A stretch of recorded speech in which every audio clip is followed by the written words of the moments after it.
بسم الله الرحمن الرحيم وكما رئيس الوزراء عصب الصومالية يعاوي يردونتو نينك لوgu magacaabo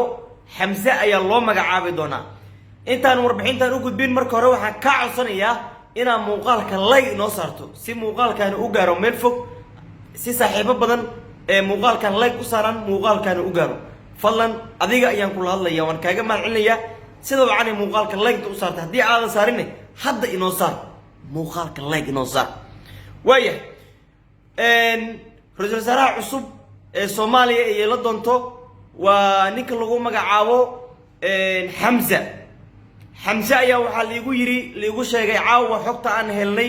وحي شيغي سا إن حمزة أو أها نين حلبان بلسي عاو الله مقعابي دونو رئيس الوزراء عصب الصومالية حمزة وكما هالكو كسو جيدا ديغان دورشدي سنة واحقة حمزة wuxuu ka soo jeedaa maamulka Jubbaland ayuu ka soo jeedaa waa in ogaadeen ah ra'iisul wasaaraha cusubne ninkaas ayaa loo magacaabi doona sida wararka qaar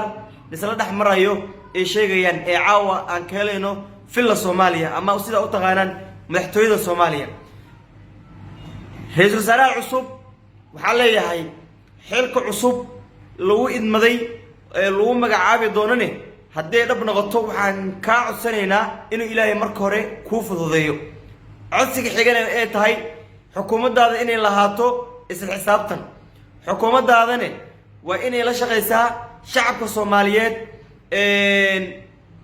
dhibaataysan inay samata bixiyaan Allah ayaa samata bixi karo laakiin shacabka Soomaaliyeed waa in gacan qabasho loo sameeyo waxa kala jeedaa in shacabka Soomaaliyeed la garab istaago la gacan qabto mudane ra'iisul wasaare waan kaaga mahadcelinayaa xilka cusub ee lagu idmaday oo caawa loogu magacaabay ama caawa lagu magacaabay doonaba maadaama aan ka soo hor dhacay xogta sida aan xogta aan ku helay waxaan jeclaystay in saaxiibada igu xiran aan u soo gudbiyo ninka noqon doono waa kuma ra'iisul wasaaraha cusub ee Soomaaliya ninkan ayaa ah nin dhalinyaro ah oo aad